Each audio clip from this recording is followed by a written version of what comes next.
Okay, we are now live from Boca. Happy Spiritual Sunday to you all. Especially have live people. You know, I can do this from home and get all the people online, but it's always nice to have people physically here. You know, one of the challenges the center has gone through in the last 3 years because of, all the lockdown and everything else. So we found, and I think I've shared it here and there, we were able to teach, even in 2020, we were able to teach more people online Kabbalah 1, 2, and 3 than we had in like the last 20 years in the physical centers. Because online you can get 10,000 people in a class. Even with all the centers together, we couldn't do that for one class. So after 2-3 years of that, people have gotten used to staying at home. Even if they're living here in Boca or living near the LA center or one of the centers, it's just easier, right, to stay home and just watch online. So as you see, it's also coming here. So one of the challenges, how to get people to really appreciate being here with physical people, because there is an added energy. If a person, like some of the people who are out there, if a person isn't near a physical center, okay, then the best thing they can do, their greatest effort, is to be online. But if we can be in the center, right, here, Hong Kong, if we're able to come to a physical center, now people starting to be aware. People starting to come and say, I just want to have a community. I just want to be with people. I don't want to take the classes online anymore. They want to come because they're close here. They want to come to the physical center because there is an added energy. The Rav always talked about, even though we're online, if you're, let's call it a seasoned student, even if it comes to your pocket Zohar, but any Zohar you have, that one, this one, whatever, if you have it, better to scan from the printed book than to scan online. Now, if you happen to be traveling and all you've got is, the online Kabbalah.com or Zohar.com or the new Zohar app, okay, then use it, right? It's certainly very powerful, the most powerful. We'll get to that a little bit today. But if you have the ability to pick up the physical book, use the physical book, because we print with consciousness. The Rav and Karen were very, very adamant about that. People had to print, we had to find printers that were willing to follow our guidelines. Print when we told them they could, when we told them they couldn't, what to do with the mistakes, things like that. They had to follow all the Kabbalistic prerequisites. So in the book is tremendous energy, right? And that's why the Rav and Karen always emphasized, if you're doing something regularly, if you're brand new and you want to scan online or just get the app, Zohar app, great, wonderful. But if you've been doing it for a while, you want the physical book because you're putting your energy in it. You're opening up your stream of consciousness with that. Okay, so here we go. Oh, now we got Las Vegas, Sarasota, Portland, New Jersey. Uh-oh, what happened to our friend in Macedonia? Dragona, where are you? Okay. All right, so let's start, because I'm sure I could speak forever on what we're going to talk about. So those of you online, those of you here, we're going to say our affirmation. Let me make sure I get my fingers out of the way. Whoops, okay. We're going to say it together. It's just a way to infuse and strengthen our consciousness to overcome all of the illusion of the five senses. Because what we see in the five sense world, we are used to taking it as reality until we go to a magic show. And then suddenly we don't believe what we see.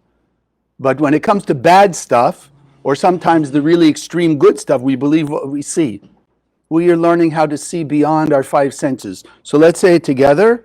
Consciousness is everything. I raise my consciousness today to see the miracles and wonders of life. I commit myself to behave with greater love, compassion, and kindness towards all human beings. The key is greater, greater, greater, greater. Every day our job is to do more. So what I wanted to talk about today, I was inspired the last few days, because I've been doing this since 1987. I was literally picked up and dropped in the Kabbalah Center, March 1987, and my great fortune was Karen Berg was my introduction. From that point, back then there was no internet. So the only place that anybody knew was teaching Kabbalah was the Kabbalah Center. And even then we were so small that we used to go knocking on doors morning and evening to introduce people to Kabbalah. Now, you've got the World Wide Web, everybody's got something about Kabbalah out there. And so I wanted to clarify because unfortunately it's been very misunderstood and not everybody out there, as we'll talk about, has the lineage, has the background to speak authoritatively. Okay? I do speak English usually. Okay? Or with authority, let's put it that way. So I wanted to clarify what is Kabbalah. And some of you going, well, of course, I've been here for a while. Many of you have been even to the Center or Spiritual Sunday for a while. But let's make it clear so that even the people who will see this, the new people who are watching us online, the new people we have here, will really understand what Kabbalah truly is, what it truly is. So let's just start simple. What is Kabbalah? So when you buy a car, they have this big, thick book in the glove compartment usually, right? You buy a computer. Now I don't think they give you books. Now there's a website you go, which is basically the big, thick book, but in cyberspace. What do they call it? What's the word I'm missing now? Digital. Yeah, thank you. Digital. It's digital, right? But there's an owner's manual. Tells you how to use the product, right? How it operates, how to operate, etc. Where's the manual for humanity? So that's what Kabbalah is. When that first being came out of the endless world, Genesis 1, and if you're brand new, we do believe, the Kabbalists teach that the events in the 5 books of Moses took place. But the more important and valuable part is, what were they teaching us for 2023? What were they teaching us about the technology of the universe that we could use today to have similar blessings and miracles like they did? Right? If you go back 100 years, how did people clean their house?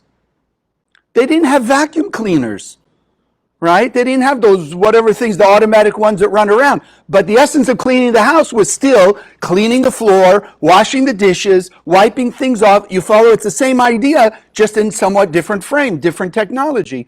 So when that first being came out of the endless world, there was only one being, then split into Adam and Eve. It came with a user's manual. And now that I'm thinking about it, it was digital. It wasn't written. It wasn't put in writing until 2,000 years ago. But it was passed on digitally, if you will, one tzaddik, one righteous person to the other. Thank you so much. Have a good day. It was passed on one to the next.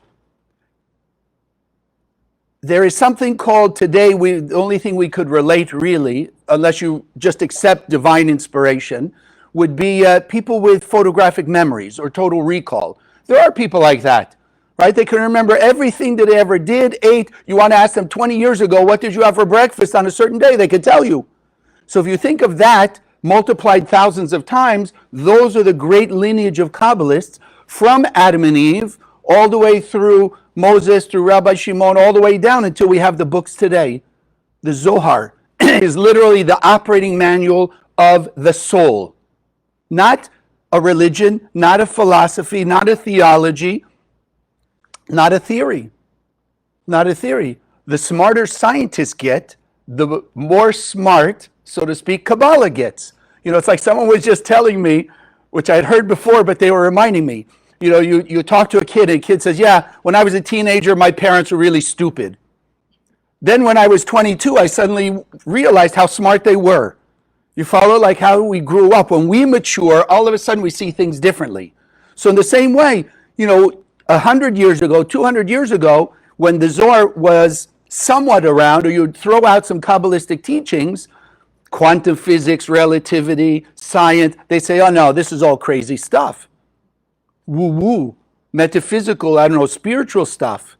Now science is talking about woo-woo stuff, which I want to bring one that I just was reminded of shortly, not long ago. So again, it's not religion, not philosophy, but I do want to answer a couple questions that some of you have asked, some of you may be too shy to ask. So why, if Kabbalah, the Zohar, which is the blueprint of the universe, which is the operating system of the soul, which is in every person on earth, so Why do they say Kabbalah is Jewish mysticism? Or why did they used to say Jewish mysticism? So my favorite example is, think about a friend of yours, like some of you here. If I looked at one of you and I said, gee, your parent came in, let's say your mom or dad, yes, okay, some of them aren't in the physical world, but you get the example. If they came in, I'd say, oh, right, Judy, your mother looks just like you. You understand the idea? You look at the person, oh, Sonia, your father looks just like you. You look so similar. Is that the truth? Who came first? No, you look like your parents. You understand? Because your parents are first. But since I see you and I know you first, you're the one I relate with. So since people, whether you're Christian or Muslim or Buddhist or Hindu, people have a certain understanding of what Judaism does or looks like. So then, of course, they would say, well, Kabbalah looks like Judaism because the first familiarity is Judaism. But that's not true. Judaism is a copy of or is a piece of the Zohar, as is Christianity, Buddhism, Hinduism, Islam, etc., as is medicine. Medical science is written in the Zohar, quantum physics and computer science written in the Zohar. Everything we think is high tech was already there in the Zohar. That's why we didn't believe 200 years ago when you hear from the Kabbalists how they could be in two places at once, they could teleport, they could transmute matter, they could create things that we can't create today with all our modern science. So how did they do it? Because they had the technology of the soul. They knew how to take control over the cosmos, which is what you and I are learning here in the Kabbalah Center. So that's one. So it's not Judaism. Judaism is an aspect. As we said, so is Christianity, Buddhism, Hinduism, etc., which is why they look alike. One guy, I'm going to have to speed this up. One guy, when I gave an intro years back, I was in London, and I was giving an intro and says, if this is not Jewish, why are you wearing this thing called a kippah or yarmulke? And there happened to have been, of course, coincidence, right? There was a Muslim gentleman there, and he was wearing a Muslim kippah. I don't know what they call it, forgive me, but like that. I said, look, it's common. Look at the Catholics. Look at the Pope. Look at the bishops. They all wear a head covering. Look at the Muslims, head covering. The Jews, head covering. You go out to the Far East, right? I don't know exactly which sects, but the Tibetans, the Hindus, they also have a head covering. It may look different, but it's a head covering. How many religions have a Sabbath? All of them. You follow? So the technology is the same. Over the years, it may have changed. So let's say the Jews on Saturday, the Christians on Sunday, the Muslims on Friday. I heard someone told me some of the Eastern, they pick a Tuesday, Wednesday, or whatever day of the week they feel they're all holy. But the concept of a Sabbath is common to everyone. What's the most common thing? Thank you. What the most common thing of every human being on a sort of outward level? The most common goes really back to Kabbalah 1. We teach it from Kabbalah 1. How much fulfillment did the Creator give us? I know some of you took Kabbalah 1. You forgot? 100%. We have 100% of the light of the Creator inside of us, which is the ability to have 100% eternal bliss. So then what is the most common thing for every human being on earth? Everybody wants total fulfillment. The sad part is, although that's the purpose of being in this world, we've been given free will. So we can decide to use our free will, the power within us, to construct or destruct, to build or destroy. That's up to us. That's up to us. That's not up to the Creator. But it's all empowered by the light of God inside of us and then our desires. So if a person desires instant gratification, they're going to do all the reactive stuff. Drugs, alcohol, whatever, like that. Also anger, jealousy, fear, ego, greed. It's also instant gratification. Why are people, okay, let's not go there. I'm getting off the subject now. Okay, why the tradition says among Jews, if you're going to go there, why you're not supposed to learn till you're 40, married, and you're a scholar and all this other stuff. It's all BS. 30, whatever it is now, 6 years I've been at this. Every person who told me that, I said, show me. Where does it say? Show me where the writings say that you're not allowed to learn Kabbalah till you're 40. Because one of the most greatest Kabbalists, which is the methodology that the Kabbalah Center teaches from Rabbi Isaac Luria, the Ari it's called, he left the world when he was 37 years old. He was learning and teaching and writing Kabbalah since he was 13. So how could it be really that you're not allowed to learn till you're 40 and married? Forget a woman, forget, unorthodox or a non-Jew. No, never said that. All the Kabbalists say this is DNA of the soul. This is technology of soul, belongs to every human being. And so the Kabbalah Center has been putting it out there. One last question. How come it was hidden? The Zohar was put in writing 2,000 years ago. How come it didn't come out in public until 1,200 years later?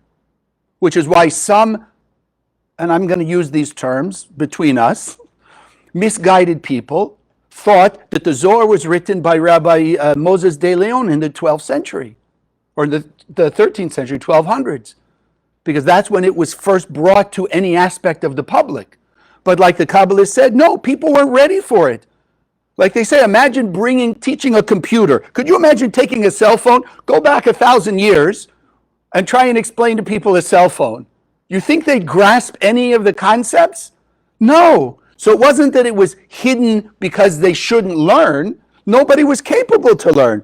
I don't know about you. You could sit here all day and try and teach me, from a scientific point of view, calculus. I did take one calculus class. You could sit here all day and teach me calculus. I'd never get it. It's beyond me.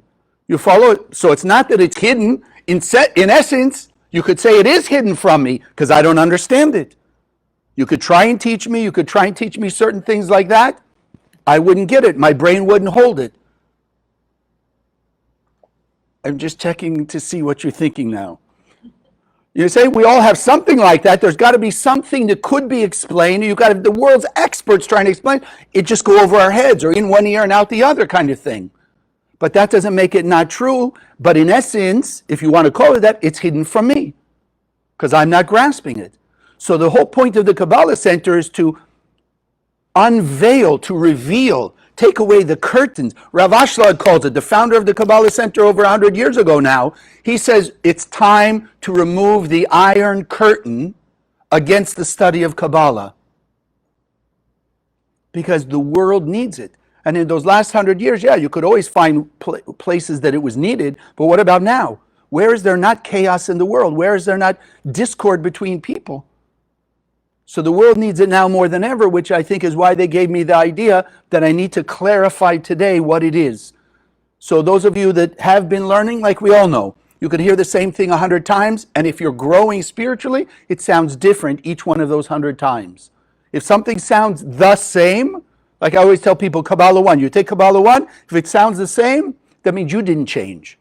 Because if you've grown, you've heard Kabbalah 1, even if it's the identical recordings from the classes you took, you'll hear it in a new way. You'll suddenly have new inspiration because you change, right? If we said consciousness is everything, then if I grow my consciousness, I see the world differently. I understand Kabbalah differently. I understand people differently. I understand me differently.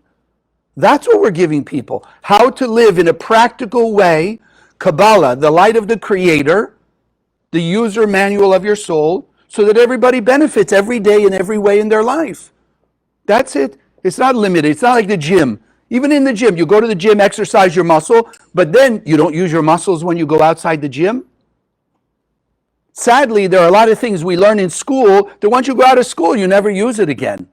So it's kind of worthless that way. No, what we teach here in the Kabbalah Center, every human being on earth can use it every minute of every day in every situation with every person.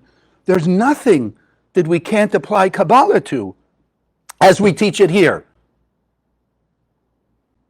Because why? And I guess we'll just go through that real quickly. Because of our lineage. Right? You start with Rav Ashlag 100 years ago. The center was technically founded. But Rav Ashlag had a teacher who he told us the teacher didn't want to be known.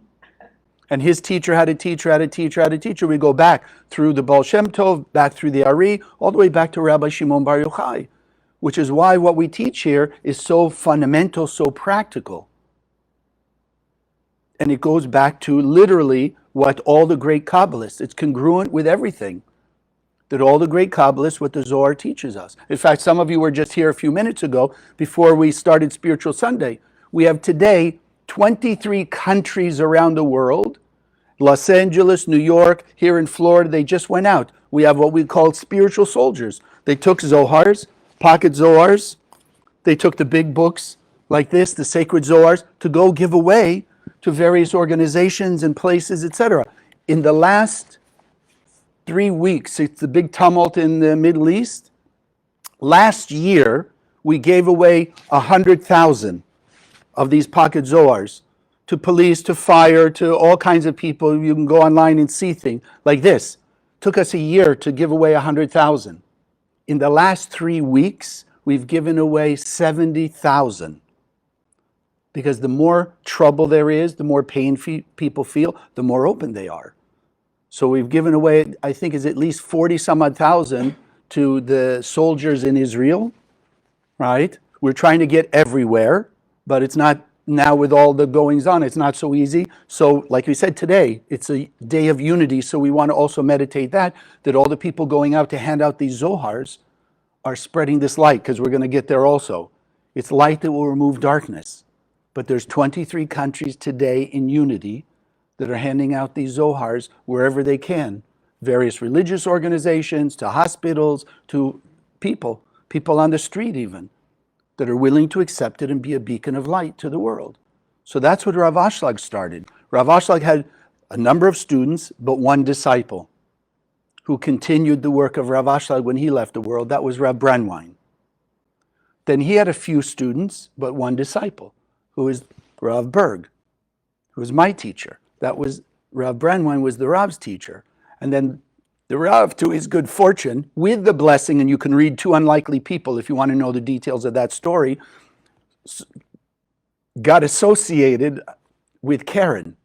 They were brought together cosmically, and the two of them together really, in essence, created the Kabbalah Center as it is today. It was Karen who said, look, you got this wisdom, you have this lineage, you have all this wisdom in whatever technology of the soul, but we have to get it out to people. So as Karen said, let's open up centers where there be community and people get together, right? Let's create the teachers, Chevre we call ourselves, to teach Kabbalah, to spread it everywhere. And they're the ones who started against the downstream, let's call it, to bring Kabbalah to the masses. Now, everybody's out there teaching Kabbalah. And that's why it's important to understand the distinction and what it is we're teaching. So, the Zohar is the blueprint of the soul. It is technology of the soul. One of the fundamental things that we want to understand is there was only one soul. Like we said, in Genesis 1, there's only one person that was then split into Adam and Eve. So there was one being that encompasses all humanity who's ever existed. There's only one soul that to this day is still interconnecting 8 billion people. That's why I like to call it the spiritual internet, because we all know the internet. 2,000 years ago, if I told you every person on earth affected every other person, what they call quantum physics, you say, what are you, crazy? No, those are people we don't even know. They're far away. They're this and this. Yeah, but you can go look it up. I was listening to one of the classes from Michael Berg from 2015, I think it was, and he was reading from a scientific journal, Delft University, I forget where he says, in Norway, in Scandinavia, you can look it up, back in 2015. They proved scientifically that particles at a distance can impact each other instantaneously. And he made fun a little bit, joked with it. Einstein said, no, I can't believe quantum physics because it's spooky effects at a distance or something like that. So Michael was saying, we should call Kabbalah, right? Spooky, because we're affecting every human being every moment of the day. So even science is telling us we are now on a collective quantum internet, that there's no such thing as one human being not impacting 8 billion people on the planet today. So the point of the center is, let's impact the other 8 billion people with the light of the Creator. Love, kindness, compassion on a higher and higher level every day. That's why it's greater love, kindness, and compassion. Not that we didn't do it, but we can always do greater until there's peace on earth. That's our goal. So it's inclusive. There's nobody that's not included in the wisdom of Kabbalah. Even the bad actors, they're still a human being. Okay, you don't have to raise your hands because I don't want to embarrass ourselves, but have you, in the last 24 hours, have you not acted in a reactive way? Did you not act in a way that at some point later you felt a little guilty about, I shouldn't have screamed, I should have been impatient, how did I judge them, whatever it may have been. Okay, so we're also bad actors. We'll say, oh, not as bad as some of them. That may be true, but the difference is just intensity. For me, it's essential we understand that my impatience, heaven forbid, 1,000,000,000, trillion, zillion times, but multiplied 1,000 or 10,000 times becomes a murder. Somebody out there impatient, that's it. Want instant gratification, they murder somebody because they're seeking instant fulfillment. So it's not different than us, it's just difference in extreme. And don't tell me that you never ever, even in the last 6 months, and I don't care, I've been at this 36 years, 36 years now. Wow. Okay. There have been moments, I have to admit, usually in the past, way back in my early years, where, there were things on earth that I'd think, if I could get this guy, I'd wring his neck. If I could get hold of. Okay, so then what's the difference? If we can have that thought, you say, yeah, but it's a big difference than thinking it and doing it physically. Not necessarily. Okay, this may, if you're new to this, all I ask you is keep your heart and mind open. The Kabbalists teach us speaking gossip about somebody is worse than murder. I want that to sink in, because all of us will look at somebody who gets murdered or a murderer and we have all those bad thoughts or whatever. But a gossiper is worse than murder. The Kabbalists teach why? Because they can cause a person to, in essence, be dead while they're alive. Speak enough gossip about some person, they will be ostracized from all their friends, all their groups, their job, everything else. It's as if they're dead. Like zombies, they're walking dead. You understand the idea? Can we say we've never gossiped about somebody?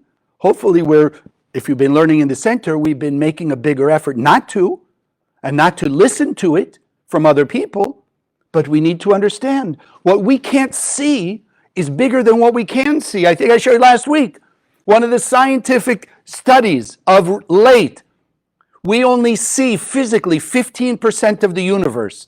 85% of the physical matter, which they call dark matter, is hidden from us. 85%.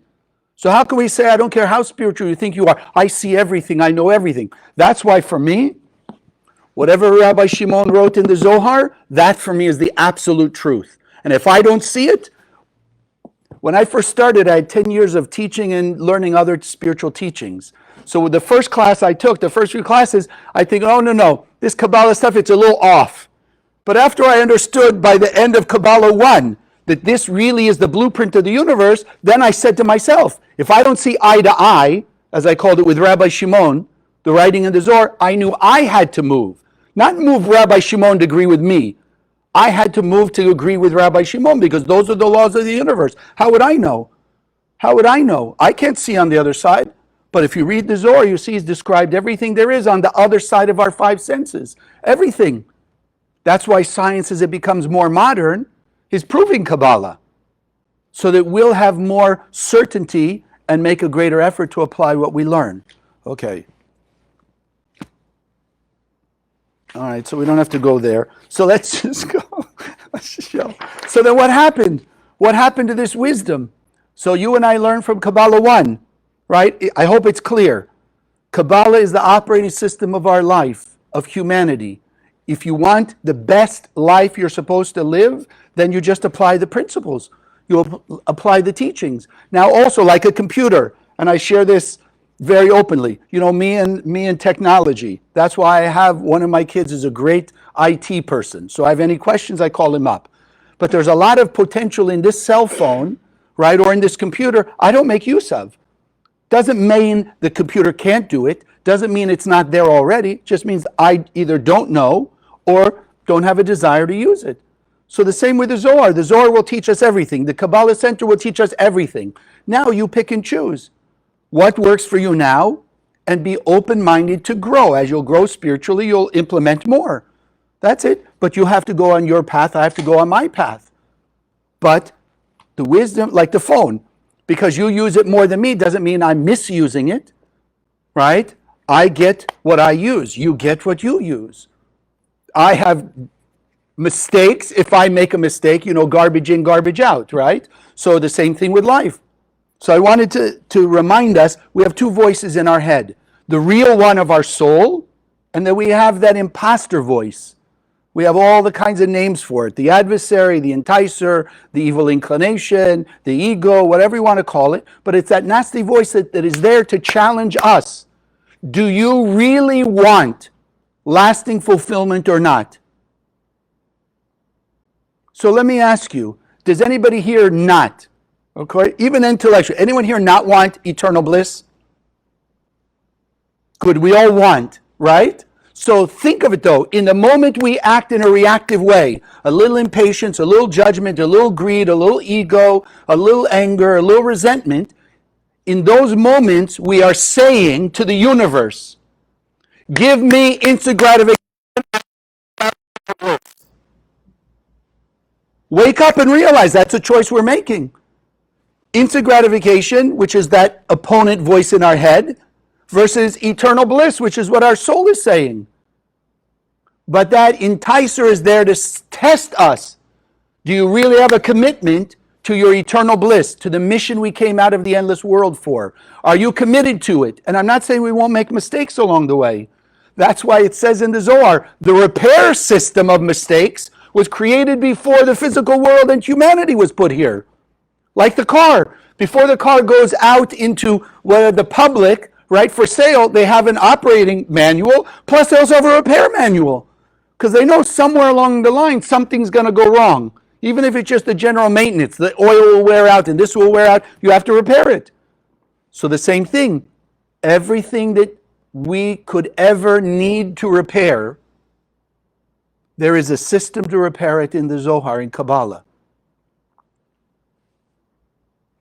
That's what that voice is there for. It's not there to be evil.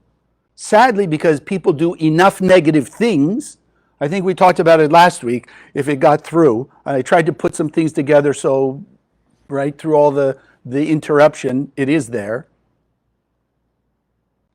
But that opponent voice is there to help us achieve our goal.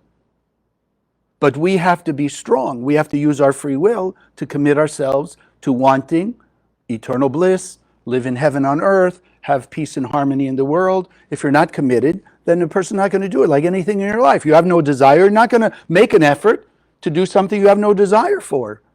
But the bigger your desire, other people aren't going to stop you. When the desire is strong enough, I don't care what other people will say or do, you're going to make the effort to overcome the obstacles, to break through, because you see in your mind's eye the reward you're going to get, what you're trying to achieve. So how much more with peace on earth, harmony? In fact, just remind ourselves, where did we start? Again, biblically, and if you don't believe the Bible, I'm just asking you again, open-minded, open heart, to at least understand the concept. But where did Adam and Eve live in the beginning? Garden of Eden. Does that sound like it had fighting, anger, jealousy, greed, all that negative stuff? No. No, when they used their free will, remember, you and I are the essence of Adam and Eve, because we're only one soul. When we disconnected from the light with our free will, then we brought chaos into the world. We're the ones creating the world. Nobody creates it. And so I wanted to remind you, going to some of the fundamentals, understanding first it's very essential you remember that there's an imposter voice. And it sounds just like your voice. That's the trap.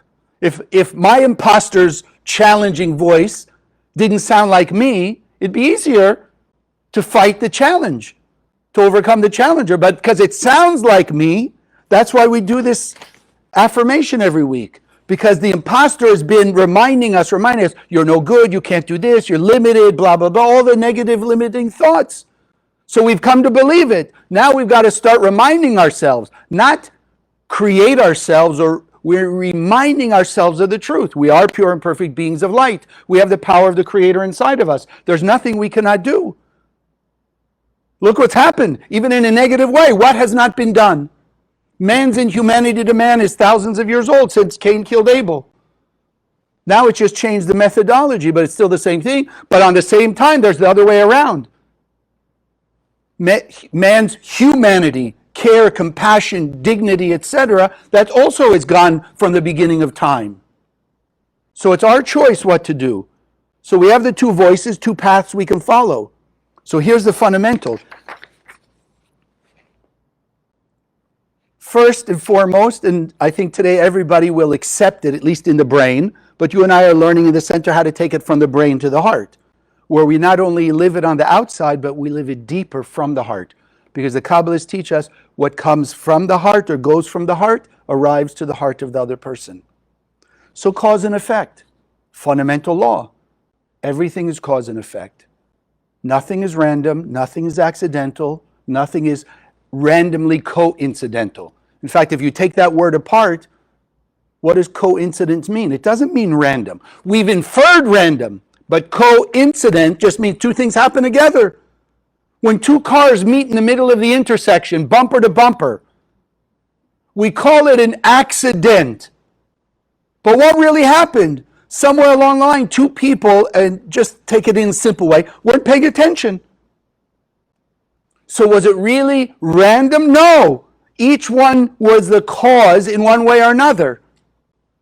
Today, when I was driving here, fortunately, I left 2 seconds later. I was delayed 2 seconds leaving my garage, my driveway, etc., because along the path, somebody ran a red light. And had I been 2 seconds earlier, you follow, I could have been in the middle of the intersection. Now you're going to say, yeah, but randomly you waited the 2 seconds. No, it wasn't random. I had something to do. I was doing something. I had an intent to do something. You follow? Even if you have the intent, in your car you forgot something, so you have an intent to go back and get it. Still an intention. It's still a conscious action. So all those things come together. Coincidence, just two things happening together. Then you're going to decide who's at fault, who's this and that. If it's an accident or random, why is the first thing we want to do is assign fault? If it's random, it's random.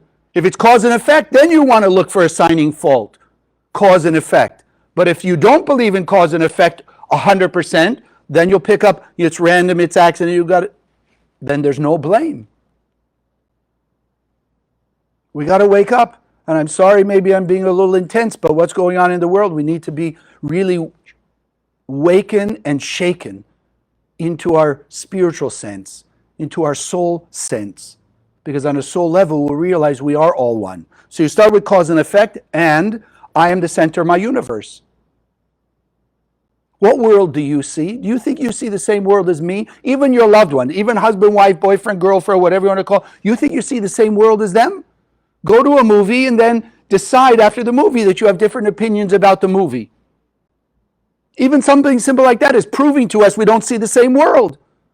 So then when you look at it, everything else in the world, you don't see it the same. I am the center and the creator of my universe, my world. You are the center, the creator of your universe. And that's the next step then. I'm responsible for everything I do. You're responsible for everything you do. And added to the law of cause and effect then, I'm creating my world. And like I asked you just before we went online, have you ever had anything unexpected good happen to you? So you didn't manipulate, I don't mean creating in that way, but you did something good at some point. You made an effort to be kinder, nicer, more generous-er, more forgiving-er than you were before, and therefore cause and effect set up that thing that you didn't plot and plan, but you put it out in the universe. Greater good and greater good came back to you unexpected. Sometimes it's also the opposite. We have to take responsibility for that too. If something challenging in a negative way unexpectedly comes my way, I have to acknowledge somewhere along the line, maybe even in a past life, I did something. It took a while, went out to the universe, and came back to me. But it's cause and effect. But the moment anything happens, it's still my responsibility to decide how I'm going to behave. Like the light or like the darkness. Our only choices in life. How I respond. So they're not responsible for my life no matter what they do. I'm responsible for my response. So whatever they do, I can turn it around. This is what we learned from Kabbalah 1 forward. How to make order out of chaos, light out of darkness. blessing out of curses. That's up to me. But like they used to say, if you give remote control to somebody of your life, then it's up to them, right? They made me do it. Really? No, they didn't. Sometimes the choices are tough. I'm not saying every choice is easy, but sometimes they're tough choices. But it's still my choice. My choice. The guy, when I was a kid, I went to a baseball game. I grew up in LA, so I think it was the Dodgers, right? And they were honoring this Vietnam veteran who did what? A grenade was thrown in the middle of his platoon and he jumped on it. Fortunately, in his case, he survived. But everybody in that platoon had the choice to jump on it or not. Even the guy who did, he had a choice to run away. But it was his choice and he was willing to sacrifice himself. And some people have done that for the good of the others. So everything is a choice, not always easy choices. But everything is a choice, how I respond to what's being done. So cause and effect, I'm the center of my universe. I'm responsible because my responses decide what path I move forward, light or darkness. Those are our only two choices. And what's on those paths? Not up to us. Sometimes we'll think we see cause and effect taking place, and it is happening faster, but we can't always decide what's going to happen from our actions. Sometimes you do an amazing action of overcoming, kinder, nicer, all the things we said, more of, and sometimes the next thing happens is a challenge. But if you take Kabbalah 1, that's one of the most powerful things for me that we teach, how to handle the challenge. Don't expect, if I put good out in there, I should see instantly good. No, sometimes I have to overcome, I have to repair some of the bad stuff I did. So sometimes when I make a breakthrough, which I'm telling my soul in the universe, I'm ready to go to my next level, how does a person become a doctor? And I don't mean to pick on doctors, but I have a good friend who's sitting here who is. Don't they have to take a test? Would you want to go to somebody who just says, I read a bunch of books on medicine, let me check you out. Or I read a bunch of books on surgery, No, you want them to be tested and tried so you know they are capable. So sometimes when we're going to grow to our next spiritual level, we also have to be tested. But it's not God testing us. It's our past negativity that's brought to us by our soul level by level. Our soul, if we're on a high school spiritual level, our soul doesn't give us advanced college challenges. It gives us high school plus, right? 9th grade, you get 9th grade tests. 10th grade, you get 10th grade tests. A little more than you're used to, so you got to stretch, but not so far beyond you that you can't reach it. So yes, sometimes we do good things and then the next challenge shows up, but it's there to show us, yes, we're able to go now to our next level. We just have to pass this test. How to act even kinder, more generous-er, more forgiving-er, more apologetic-er. That kind of thing. That's our job. More of light-like behavior. So it all from us, heart to heart. Open up our heart. That in the last probably 8-9 years has become more and more crystal clear for me. What goes from the heart reaches the heart. From the heart reaches the heart. Doesn't mean we can't have impact other ways, fortunately, but you want the most impact, has to go from the heart. The ultimate of every religious spiritual teaching on earth that I know of, the ultimate level is called love your neighbor as yourself. And we all understand, ideally, at its greatest depth, height, where does love come from? Your brain? From your heart. That's why I say the heart is the seat of love, real love. So love your neighbors yourself means everything you're doing, the ideal is everything you do comes from the heart, so it goes to the heart. So you want to remove the chaos of the world, you need to reach the heart of people. So I want to just remind us, what's the Zohar? The Zohar, in fact, the word means illumination, splendor. It is the most powerful, and I was inspired to use science. The Rav used to talk about, if you look at the advancement of science, they went from the transatlantic cable, right? There was a few hundred telephone calls to fiber optics. There could be thousands and thousands of calls, right? And it's hair thin. So the physicality shrinks, but the power has gotten bigger. Right? Time, space, and motion has shrunk. Right? So there's in essence no space. Here we're on the internet with Hong Kong. I didn't even look at all the people, right? All the people all over the world. So what happened to space? We're here learning and hearing the same thing instantaneously. There's no space, no time, no motion anymore. That's why we're seeing what we're seeing, that everybody's affecting everybody much more intensely than ever. So the Zohar is the ultimate fiber optic cable from the endless world. It shines the most powerful light of the Creator in this world. It's not the source. It's not a generator of. It's the conduit of. Like you and I are conduits of the light of the Creator. We're not the source of the light of the Creator. Our soul has been implanted with the light of the Creator.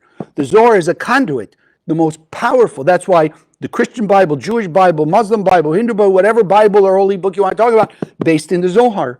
And that's why the Zohar in the center can and has been uniting people of all race, all color, all nationalities, everything. Like, any example you want to use, the conductor of an orchestra, right? You have all the different types of instrument. They have their own unique piece of music. It all comes from one master sheet of music, and there's one conductor stands up and brings everyone together. Doesn't make anyone better or worse than the other. Those are the jobs assigned. So the Kabbalah Center has been assigned the job of conducting humanity into one peaceful, harmonious unity of love, not the sameness. Please don't misunderstand that. It doesn't mean we all have to be the same. We could all still speak our language, have our various beliefs or whatever, but we're on the operating system of essence, love your neighbors yourself. I'm responsible for my life by the responses of cause and effect, the actions I do. You're responsible for you. We all live like that. What would happen if 1 billion people tomorrow understood clearly, like we just spoke about, a cause and effect and being responsible for your life? Think how fast the world would change. 1 billion people would no longer start blaming everybody else. They say, okay, they did a nasty thing. I'm not going to copy them because I want good things coming back to me. I don't want more nasty stuff coming. Think how fast the world would change with just those simple concepts. But we know wherever the greatest light to be revealed, that's when that opponent is going to start pushing us, challenging us the most. Do you really want to send light to those people? Look at the terrible things they did to you or they're doing in the world. Yeah, but how do you remove, I asked you before, how do you remove darkness from the world? Only light. What else in the world, physically even, will remove darkness? Only light. So you spread the Zohar around the world, and the Zohar says of itself, the book of the Zohar, because it's the most powerful fiber optic cable from the endless world, will bring peace to the world with mercy. Why? Because when there's enough light, everybody will see clearly cause and effect. They'll see in the past, oh, I did this, and this is what happened. They'll see past the year, 5 years, 10 years, 20 years that it may have taken to show up. They'll see cause and effect. Once you see cause and effect, everybody's just going to be loving, kind, compassionate, forgiving, tolerant, generous, humble, all of that, because they'll see what they get for it. Eternal bliss. That's where we're going. So it's the blueprint. We just have to spread the Zohar, let everybody see the truth. You want to remove the bad actors from the world? You can never remove bad people, because there are no bad people. There's people who do bad things. But everybody has a piece of the Creator inside them, because we all came from one person, that one being that contains, in essence, all of our souls together. So you want to stop all the chaos, which is coming from darkness? Spread the light. That's why I told you today, there's 23 countries, all in unity today, spreading the Zohar everywhere we can. And we have to speed it up. It's not, let's just leave it like that. So before we do our meditation, I just want to finish like this. So let's commit. The greatest action of love your neighbors yourself is to spread the Zohar. What could be greater than wake up the Creator, that perfect programming that's unique and individualized for every person on earth? Nothing more, love your neighbors yourself. We could all, even with our love, try and help guide people. But no more better guide than waking up the Creator inside. So let's commit to greater actions. The greatest, love your neighbors yourself. Just hand out a Zohar. Get some and just hand it to your friends, family, put it in their cars, offer people. And some of you go to the store. I mean, this is what goes on around the world. You go to the store, you have a conversation with somebody, and you just get a sense. And you say to them, look, I'm a student in the Kabbalah Center. I'd like to give you a gift of protection and healing. Would you like it? That's it. That's it. Yes, yes, no, no. It's up to them then. You've exercised your effort, then it's up to them. But if we activate the program of the Creator inside and we do more and more actions of just love and kindness, then we'll achieve a critical mass of light in the world. And when there's a critical mass, then you get rid of we will fire the angel of death from its work. That's the goal of the center. Fire the angel of death, that it doesn't have to take anybody's soul anymore. More Zohar, more actions of kindness and love and caring. We will fire the angel of death, and therefore chaos, pain, suffering will disappear. And the only thing that will show up is kindness, love, and compassion. God bless. So before we do our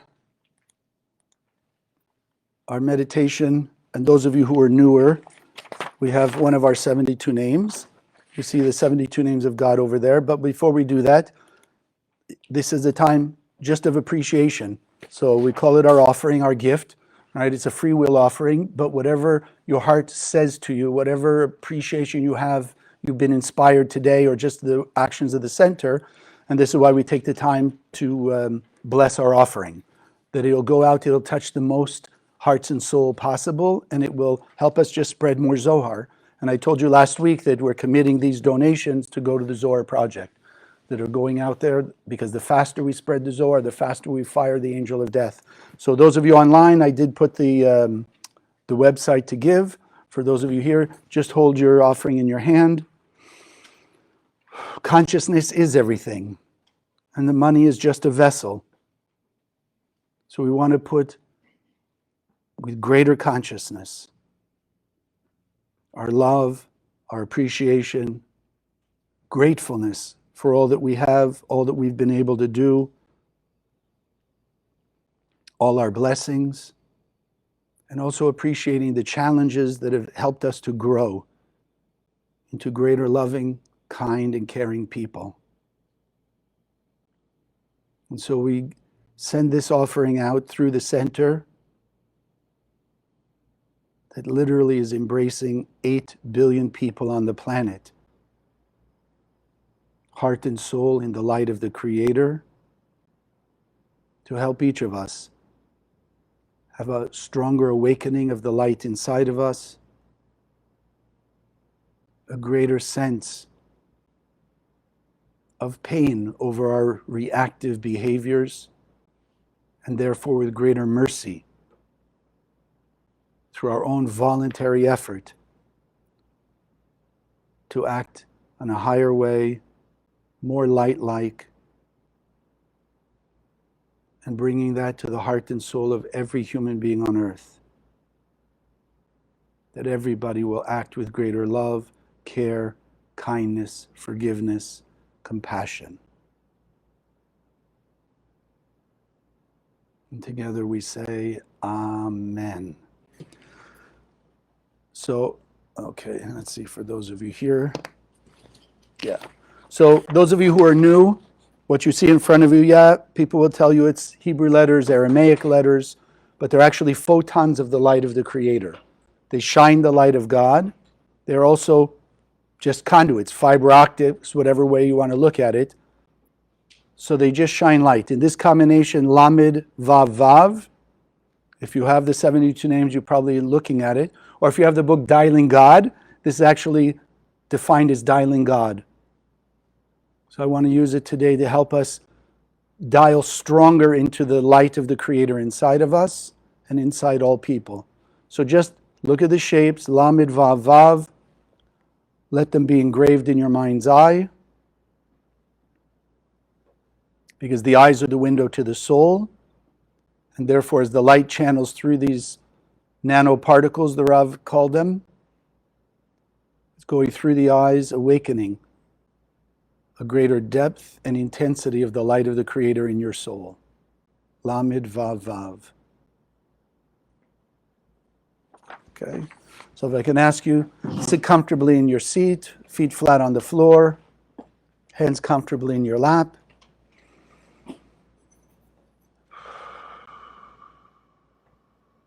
Make sure your cell phones are off. Take a few deep breaths, breathing in through the nose. Hold the breath for a moment. Exhale through the mouth. Allowing this breath of life, which is the light of the Creator, to enter in, channel through all of your body, and exit, letting go of the tension, the stress, the blockages, increasing the circulation of the light of God in and through you.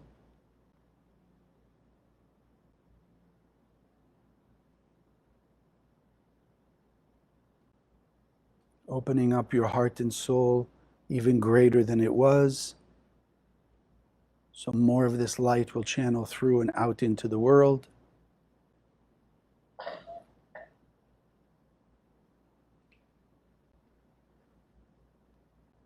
Feeling yourself embraced in the warmth and the love of the light of the Creator that exists infinitely around us and within us.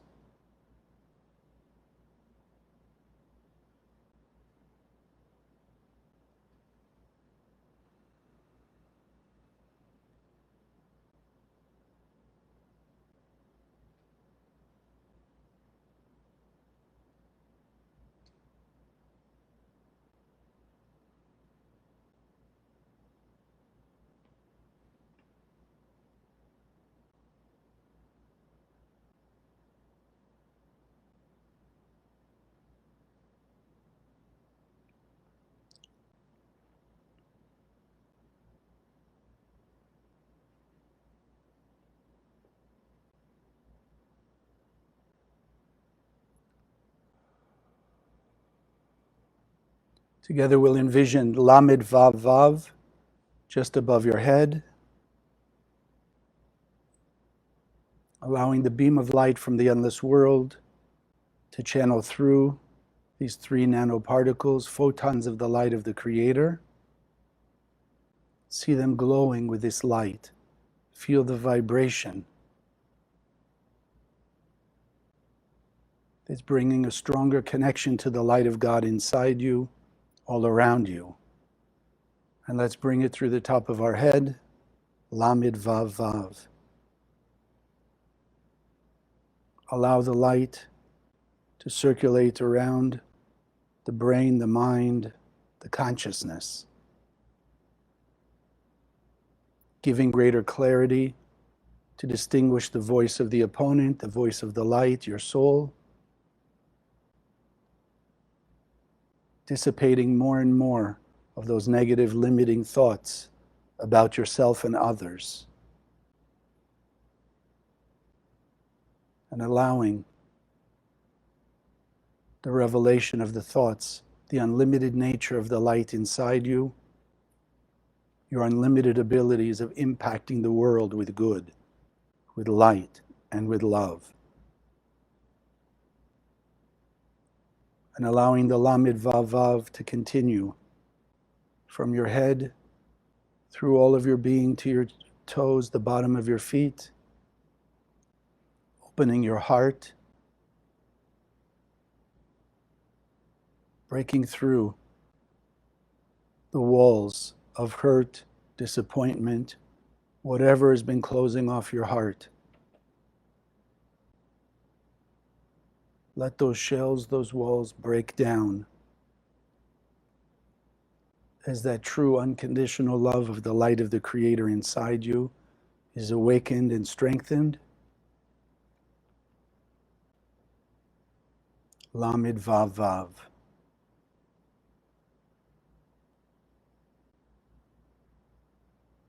Dialing God, and allow yourself to hear the answers.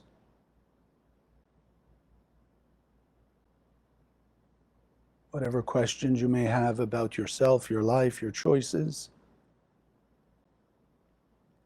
about situations around you, allow now specifically the Lamed Vav Vav in your head and your heart to bring you clarity, guidance, inspiration.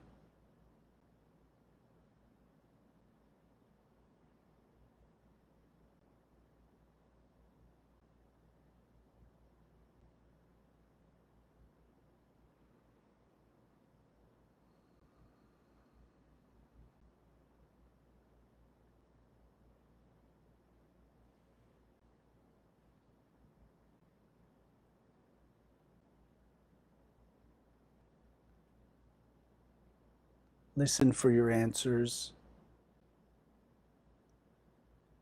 Surrender to the light. Commit yourself to follow that guidance.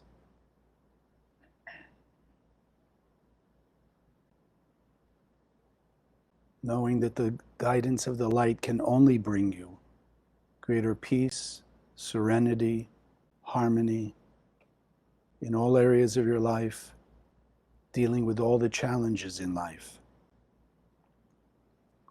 And now together let's beam from our heart, our soul, a beam of light, Lamed Vav Vav, to the heart and soul of every person, all of humanity, piercing through their shells of hurt, anger, fear,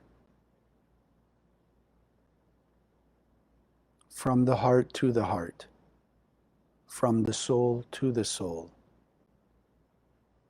The light we beam out will pierce through all the darkness and reach to the light of the Creator inside every person's soul.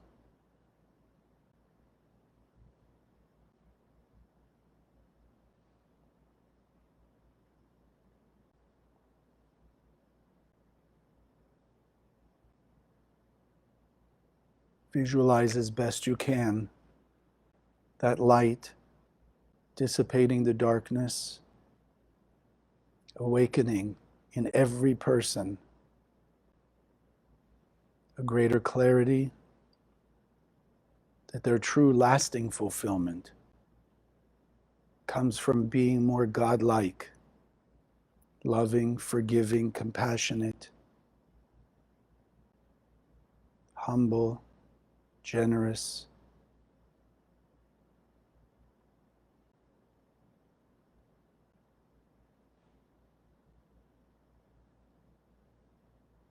Truly seeking to help and care for every other person. Love your neighbor as yourself.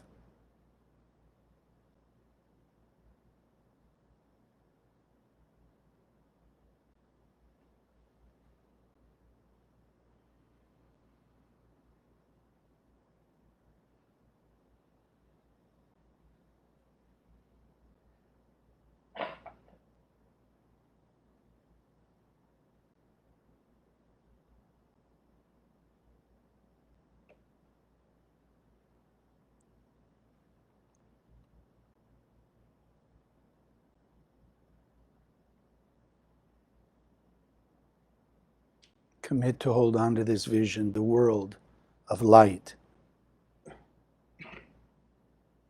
the world in peace, harmony, unity.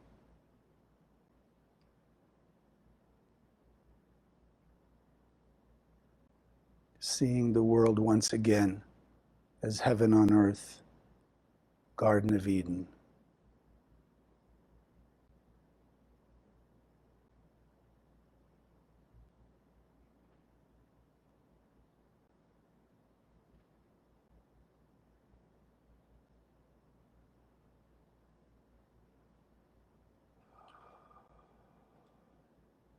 Take note of the greater sense of peace that you're feeling now.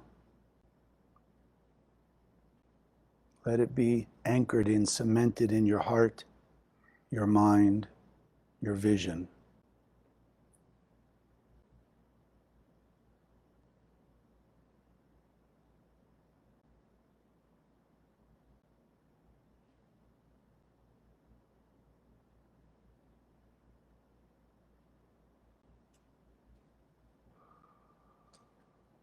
And we take one more deep breath, solidifying this to keep with us forever.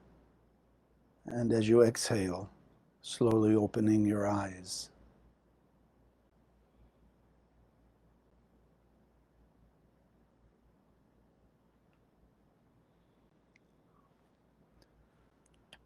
Those of you online, thank you for joining us from all over the world. Some of you, I know you're waiting up very late. I know it's like midnight in Hong Kong and the area like that. And for some of you, very early. It's, I guess, 6 a.m. now in Hawaii. So you and I are good fortune. It's right here. Oh, 11 o'clock. Not so bad. Right now it's noon. God bless. Have a great week. Enjoy. Please share this. In a few minutes, you can go on Facebook, on the Spiritual Sunday Facebook page. Just post it and let it go out there to other people. So many people putting bad news and bad stuff and all the chaos. Let's start putting the light out there. Good news, peace, something that will actually transform people and lead us to peace.